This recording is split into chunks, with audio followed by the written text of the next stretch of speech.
Canadians are getting ready to celebrate our country's 150th birthday, and it's hard not to get excited with all the advertising campaigns and government involvement, but here's the thing. Canada's not actually 150 years old. We are being told to celebrate the 150th anniversary of the Constitution Act 1867, which brought about the colonies of Canada at the time, with Nova Scotia and New Brunswick, to become one British colony, creating contemporary Canada as we know it. Except that's not true. As recently as 1999, Nunavut voted in a referendum to split from the Northwest Territories, creating the most up-to-date version of Canada. So should we not be celebrating Canada's 18th birthday? And Newfoundland didn't join Canada until 1949, but I guess they're all the way over there, so we just shouldn't care about them. America celebrates Independence Day, but Canada didn't gain full independence from Britain until 1982. It wasn't until then that Canada could even change their constitution without having the British Parliament involved, and before 1931, Britain actually had the power to legislate over Canada. So Canada's age is a little arbitrary, which leads to some much more significant implications. Up until the 1990s,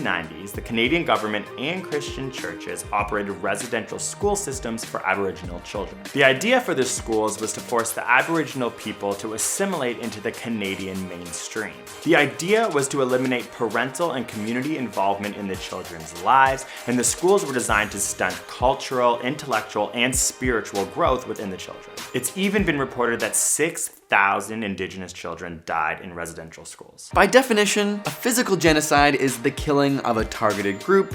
A biological genocide is the destruction of a specific group's ability to reproduce, and a cultural genocide is the destruction of structures and practices that allow a group to continue as a group. And by that definition, Canada committed a cultural genocide against Indigenous people. The Canadian Prime Minister John A. Macdonald, of which there are many schools and even an airport named after him, famously said, "When the school is on the reserve, the child lives with its parents who are savages. He is surrounded by savages." Another deputy minister outlined the goal of Canada in 1920 as, "Our job is to continue until there is not a single Indian in Canada that has not been absorbed into the body politic." On top of the creation of residential schools, the Canadian government forced Aboriginal people off of agriculturally rich land to economically marginal areas. They would jail their leaders. They disempowered powerful women who were in tribes such as the Mohawk and Tlingit culture, and essentially the list of atrocities goes on. The trauma from this genocide has created social problems, poor health, decreased parenting skills, and lower educational success for these specific people in Canada. So in order to make things better in contemporary Canada,